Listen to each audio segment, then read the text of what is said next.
Ahora vamos a ver lo que es la unidad justamente del complejo de Edipo y el psicodiagnóstico. Bueno, para esta unidad nosotros vamos a ver algunos ejemplos, ¿no? Sobre la trascendencia, tal vez, o sobre la relación que tiene que ver con el complejo de Edipo, ¿no? En esta imagen nosotros vemos a Zeus, por ejemplo, transformado en un cisne y justamente copulando con Leda, ¿no? De cuya relación van a ser Helena. Zeus justamente va a cumplir lo que es la función del padre y así va a constituir la función de la ley o el establecimiento de la ley en Helena, ¿no? Es una representación edípica justamente en la construcción mítica griega.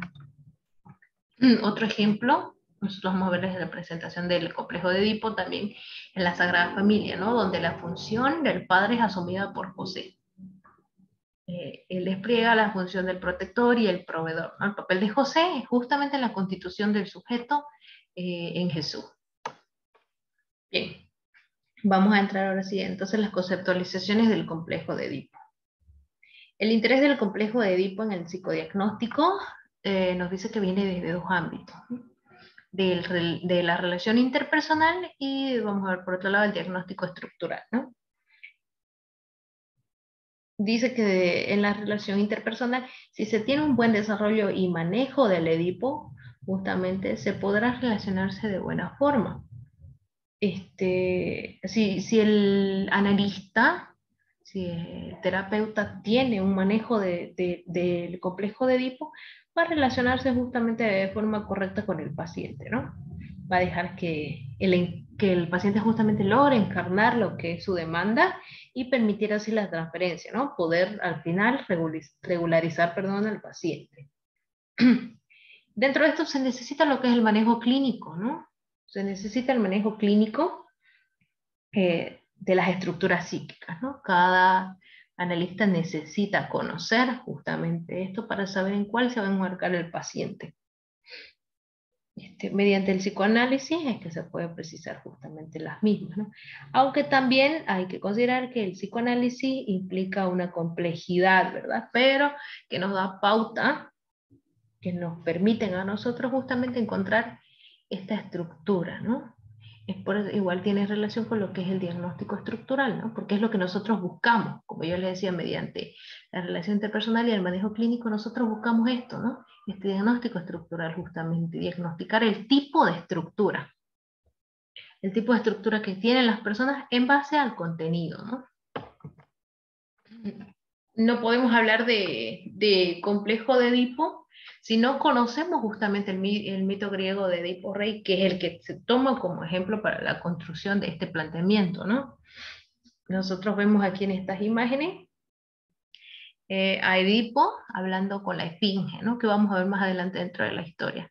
Y también vemos a Tiresias conducido por un niño hablando con Edipo, que como les digo vamos a ver más adelante.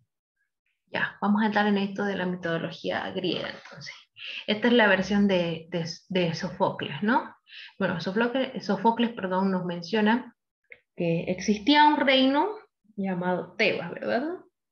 Dentro de este reino tenía gobernantes justamente como rey Alayo y su esposa Yocasta, ¿no? Estos reyes nos dice que no podían tener hijos, por lo que Layo va a hacer una consulta justamente al oráculo de Elfos, ¿no? Le va a preguntar por qué, cuál era la situación ahí, qué era lo que acontecía para que ellos no puedan tener hijos, ¿no? El oráculo de Elfos nos dice que a Layo le da un designio, ¿verdad? Le dice que tendrá un hijo, que ellos tendrán un hijo, pero que este hijo matará a su padre y desposará a su madre, ¿no? Este es el designio. El rey Layo, todo confundido y asustado por el designio justamente que le da el oráculo de Elfo, dice que no quiere ver a Yocasta, ¿no? Se aleja de ella, ¿no? Justamente para evitar este designio, porque todos en esa época sabían que los designios se cumplían, ¿no? Entonces tenían fe, estaban totalmente seguros de que eso iba a pasar. Entonces Yocasta está confundida, ahora ella confundida, ¿no? De por qué Layo quería alejarse de ella, va hasta los aposentos, ¿no? Y lo confronta, ¿no? Y ahí surge este conflicto, y él le dice, ¿por qué tú haces esto? Y demás cosas, ¿no? Entonces, en este conflicto, en esta situación de problemas, que justamente se da igual la situación de la intimidad, ¿no? Ellos tienen intimidad, y producto de esa intimidad es que nace un bebé, ¿no? Que nace Edipo en sí, ¿no? Bueno, como Layo sabe que Edipo no puede nacer, que no debería estar por el designio, ambos van a buscar una manera de abortar, por así decirlo, ¿no? De abortar, porque ya en ese tiempo se utilizaba el aborto, solo que de forma natural, ¿verdad? Pero no lo consigue. Entonces, Edipo después de los 9 meses nace, y cuando nace Edipo es que Layo decide, ¿no? Eliminar a Edipo. Como estaba prohibido en cualquier reino matar a un niño, ¿no? A un heredero de un reino, a un noble, lo que hace Layo es pedirle a sus esclavos que se lleven a Edipo justamente a los límites del reino y que lo cuelguen de los pies en un árbol para que los lobos lo puedan devorar, ¿no? Y aquí vemos la representación justamente de eso. Y los esclavos hacen lo propio, llevan a Edipo y lo cuelgan, ¿no? Como estaban los límites del reino, estaba cerca de lo que era el reino de Corinto, ¿no? Y del reino de Corinto dice que justamente pasaban por ahí pastores. Entonces un pastor encuentra a Edipo colgado y decide llevarlo consigo, ¿no? Aquí podemos ver una representación justamente de este pastor, ¿no? Quien robaba leche del reino, dice, para alimentar a Edipo, justamente. Una mujer, una esclava del reino que es de Corinto, que se percata que este sujeto robaba leche, se propone, ¿no? Ver para qué era la leche, y es ahí donde encuentra que alimentaba a Edipo, ¿no? Entonces, este pastor es justamente puesto ante los reyes de Corinto, que era el rey Polibio y la reina Merope, ¿no? Quienes tampoco podían tener hijos. Entonces, cuando presenta el caso y habla de dónde había justamente encontrado a este niño, los reyes deciden criarlo, ¿no? Dentro de lo que era el reino. Merope decide tomarlo como su hijo. Bueno, ahí es donde Edipo ya justamente ocupa el lugar de hijo de los reyes de Corinto, ¿no? Entonces, ya Edipo de joven nos dice que va a participar en un torneo, ¿no? En la antigua Grecia sabemos nosotros que había torneos de diferentes tipos, ¿no? Entonces dice que estaba Edipo participando justamente en un torneo donde escucha que personas estaban hablando y decían que él no era hijo verdadero justamente de los reyes, ¿no? Es por esto que Edipo va a consultar, nos dice, consulta a los adivinos para saber si eso era verdad, ¿no? Donde en ese motivo de consulta justamente se entera de lo que es el designio, ¿verdad? De que iba a matar a su padre y después sería su madre. Edipo, consternado y confundido por esta situación, por esta noticia que le habían dado, decide escapar del reino, ¿no? Porque él, bueno, él dice que él no podría matar ni a su padre ni desposar a su madre, ¿no? Tomando esta figura. Entonces él decide escapar del reino y empieza a vivir como un forastero. De ella es que Edipo va caminando justamente por un camino y se encuentra con se encuentra con un carruaje, ¿no? Donde el hombre, un hombre mayor que va en el carruaje, le pide que se salga esa parte del camino porque no es digno de estar, ¿no? De entrometerse en su camino. Entonces Edipo se enoja mucho, aquí va a surgir un conflicto y Edipo termina por matar a aquel hombre que justamente era su padre Layo, ¿no? Y vemos que aquí se está cumpliendo la primera parte que nos daba el designio, ¿no? De que mataría a su padre. Entonces, después de esto, Edipo se dirige y llega justamente a lo que es el reino de Tebas, donde se encuentra con la esfinge que yo les mostraba en la imagen de un inicio. Y la esfinge, para dejarlo pasar al reino de Tebas, le dice que primero tiene que resolver un enigma, ¿no? El enigma era, ella le pregunta, ¿no? ¿Cuál es el animal que por la mañana tiene 4 patas, que al mediodía tiene 2 y en la tarde tiene 3, ¿no? Esa es la pregunta que justamente le hace la esfinge. Entonces Edipo Edipo, después de pensarlo, se da cuenta y le dice que es el hombre, ¿no? Que el animal al que ella se refiere es el hombre. Entonces la esfinge le da paso y Edipo entra como un héroe justamente al reino de Tebas, ¿no?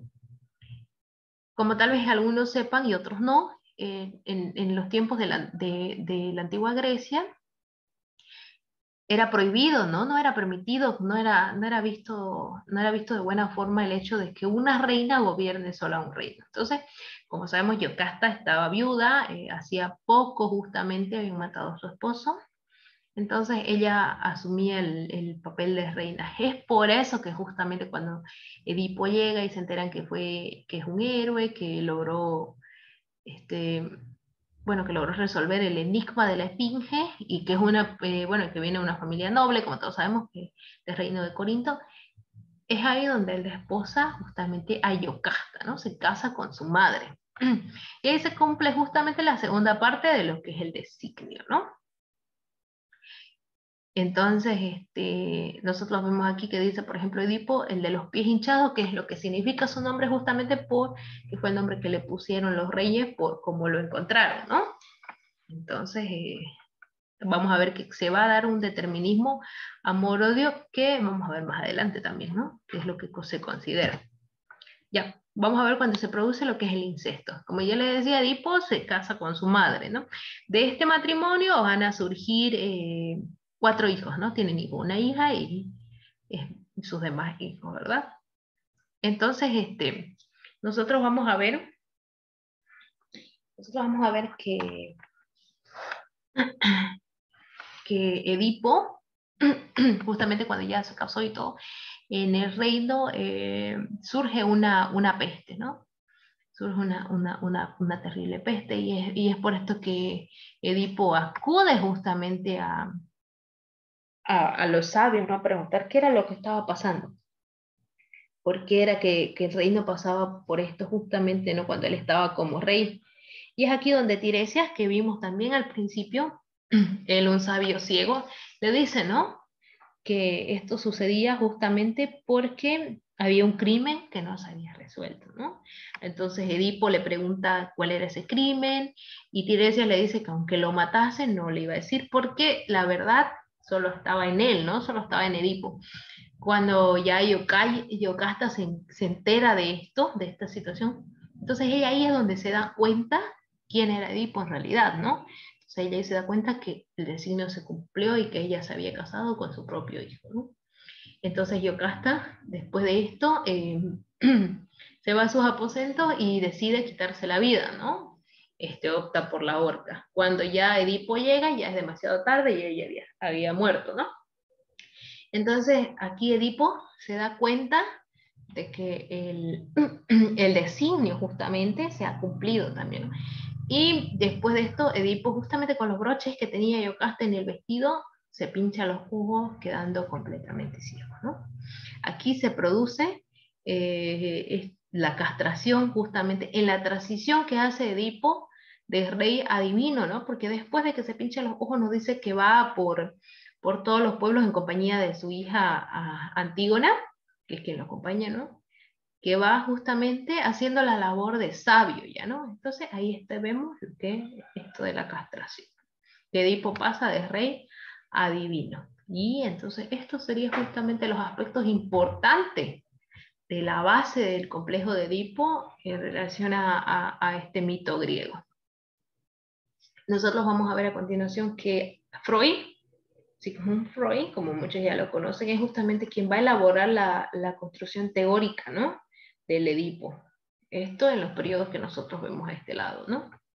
Y Freud nos dice que en el niño puede existir un complejo de Edipo tanto positivo como uno negativo, ¿no? El positivo, que son aquellos sentimientos amorosos que están dirigidos hacia la madre, y los sentimientos de celo y odio que van dirigidos al padre, ¿no? En primera instancia. En cambio, el Edipo negativo va a ser aquellos sentimientos amorosos al padre y sentimientos de odio a la madre, ¿no? Ese sería el Edipo negativo, el Edipo que no sería normal, por así decirlo, ¿no? Y que esto obviamente se va a estructurar, se va a terminar de elaborar en sí por medio de la castración. Cuando Cuando nos menciona Freud justamente lo del complejo de Edipo en la niña, nos dice que es una versión femenina, pero no es un mutatis mutandis, ¿no? No quiere decir que va del Edipo del niño a la niña. O sea, es lo mismo, ¿no? Solo que como dice acá, es versión femenina, ¿no? Pero es el mismo aspecto.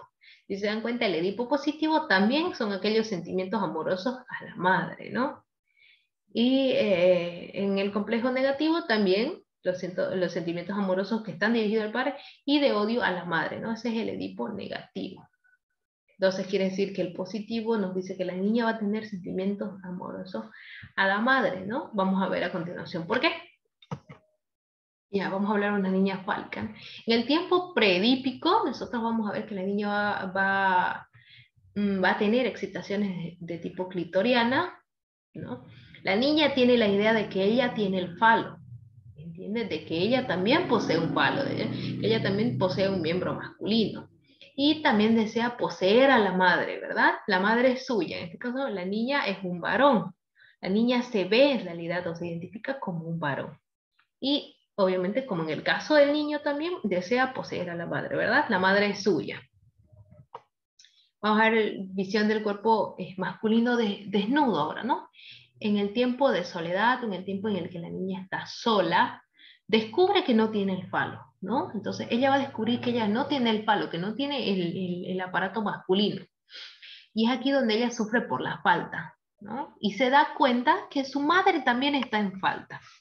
Entonces se da cuenta que su madre también está en falta y culpa a la madre por haberla hecho creer que ella tenía el falo, ¿no? Entonces surgen sentimientos de engaño y despecho, se siente sola y humillada, ¿no? Y envidia al varón porque el varón sí tiene el falo. Entonces, como dice acá, la niña se termina por sentir sola y humillada. La primera negativa del padre es entregar el falo, ¿no? La primera negativa. En el tiempo ya del Edipo, ¿no? Dice que la niña se vuelve al padre, ¿no? Se da cuenta que el padre es el portador del falo. Y ella envidia y anhela el falo, justamente, ¿no? Es aquí donde se va a producir lo que es la negación del falo. La niña busca consuelo en el padre. Entonces, ella no quiere ser el falo de su padre, sino que quiere tenerlo, ¿no? ¿Verdad?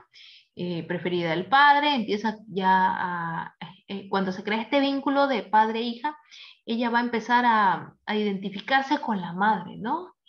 Empieza aquí el modelo de feminidad, ¿no? Y la niña dice, ¿qué tiene la madre que le atrae al padre, ¿verdad? Entonces ella busca ser la preferida del padre, ya con esta identificación, la niña desea a su padre.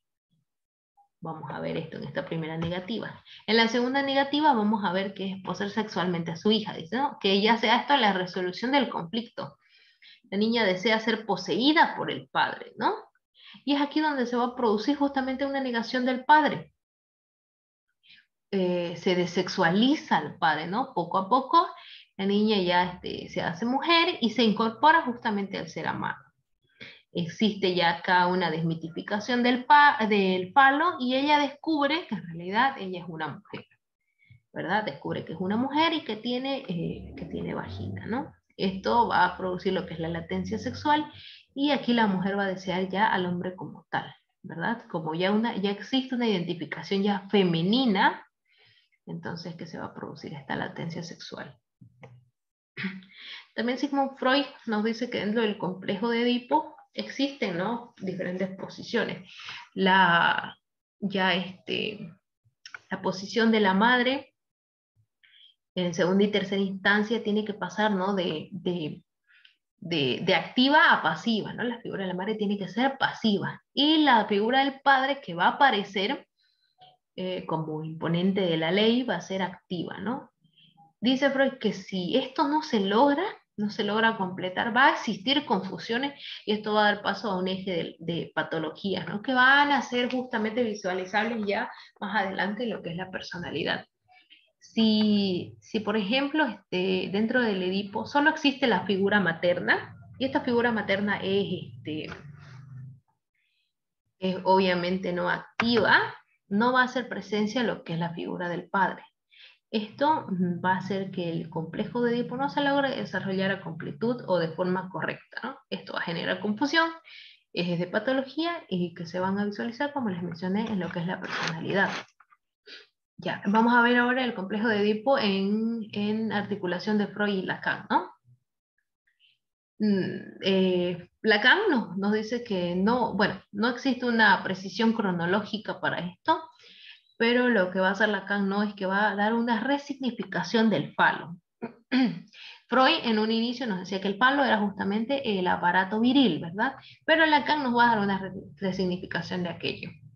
Ya con Lacan vamos a ver el establecimiento de lo que es la función prohibitiva y normativa, que va a incluir, vamos a ver cómo la castración se da como un cercamiento justamente del órgano fálico, y vamos a ver con él también lo que es la identificación sexual.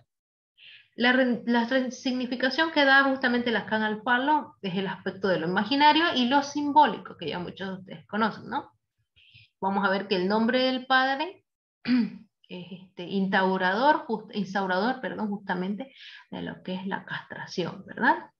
Y vamos a ver que se define justamente la constitución del sujeto, que son lo que, bueno, que esto se da en base a lo que son las estructuras, la neurosis, la psicosis y la perversión, que también tienen relación con lo que es el complejo de Edipo. Vamos a ver el primer momento, ¿no? En el primer momento nos dice Lacan que es el momento del juego del deseo, ¿no? El primer momento. Que existe lo que es la ley del deseo del otro. Vamos a ver que se da en un inicio la fase del espejo, como muchos de ustedes ya van a manejar, que es de los 6 a los 18 meses, ¿no? En esta fase del espejo, antes que el niño se constituya como tal, como un ser diferente o como un ser aparte, en primera instancia está vinculado a la madre, ¿verdad? Existe un vínculo a la madre tiene el palo, ¿no? Y el niño se identifica justamente con el deseo de la madre, ¿verdad? Porque es la madre quien completa al niño, justamente. Por eso se lo considera en un primer momento, ¿no? Dentro de la ley del deseo del otro, ¿no? El niño quiere completar a la madre, el niño quiere ser el falo de la madre y la madre quiere que el niño sea su falo, ¿no? Entonces, este es un goce, como menciona justamente Lacan es un goce infinito. En el primer momento, ser la mujer, porque vemos la imagen de la madre, ¿no es cierto? Que la madre busca justamente que el hijo sea su falo, ¿no? Existe una ley sin ley, porque no hay una instauración de la ley, ¿no? No hay una figura que diga que no, ¿verdad? Es total completud entre madre e hijo. Esto puede originar lo que es la psicosis. Vamos a ver en el segundo momento, que es el momento de la ley del deseo del sujeto, ¿ya? Entonces, vamos a ver qué hace la instauración, lo que es el padre terrible o padre de la orden, como se llama, ¿no? Existe aquí en esta parte lo que es la ley del puro capricho y justamente se dicta lo que es la ley, ¿no? Este es el paso al aspecto de lo simbólico, ¿no? Vamos a pasar de lo imaginario a lo simbólico, ¿no? En este segundo momento, el padre es quien hace su aparición, ¿no? El padre es el que va a dictar justamente la ley, la privación del no. Es el padre el que va a entrar como figura activa, como mencionaba Freud en un comienzo, y la madre va a ocupar, ¿no? El lugar de una figura pasiva, ¿verdad? Entonces, cuando el padre dicta la ley, es el padre el que tiene el palo, ¿ya? Entonces, aquí el niño no es que vaya a buscar ser convertirse ya en el falo del padre, no, sino que se va a dar lo que es la significación fálica. El niño se identifica con el padre en lo simbólico, ¿no? El niño reconoce que es el padre el que tiene el palo y que es el padre el que tiene la ley. Como les decía, en el segundo momento aparece la figura del padre, el nombre del padre y que es el significante primordial, ¿verdad? O como muchos conocemos igual dentro de lo que es la metáfora paterna, también vamos a considerar la metáfora de no te acostarás con tu madre en, en, este, en relación al niño, ¿no? Que es lo que figura este padre, ¿no? Le dice, tú no te acostarás con tu madre o tú no eres no vas a convertirte en el falo de tu madre y para la madre no reintegrarás tu producto, ¿verdad? De que se acabó ese vínculo, esa completud de ser todo para el niño y de que el niño sea todo para la madre.